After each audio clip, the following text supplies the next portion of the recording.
everywhere. Change is a constant. It's happening to you right now, and it's happening to me right now. Even this cup and the coffee inside is in a constant state of change. See what I just did there? So we have no choice but to be in change. That's how it is. So don't see change as something to fear or resist, because when that happens, you cause friction. And what does friction cause? Pain and heat.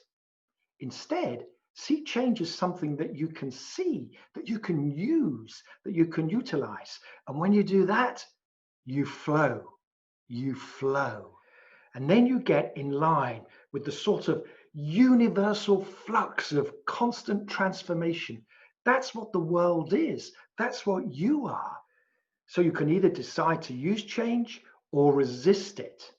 But here's the deal. How do we get ourselves into that space, into that mindset where we can actually see change happening, where we can actually inhabit it and use it to our benefit? How do we do that? The answer is meditate. Get yourself into that space where you can observe this process of change happening around you and through you everywhere. So get out of that habit of wanting to evaluate and judge and organize everything.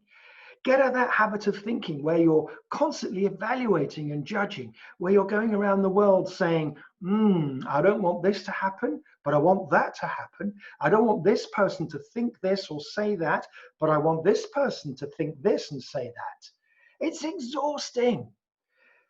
Instead, find that middle ground. That's the point around which change happens. It's the center of the wheel, as we say in yoga. And when change happens, you see it. You understand its dynamic. You understand its process. Most importantly, you understand why change happens. And then, of course, we get to that point where it all changes. When we observe change, when we see ourselves as part of the process of change, but not its victim, we suddenly shift from that habitual subconscious reaction to stuff to conscious action in the world. Fancy that? Don't worry about change.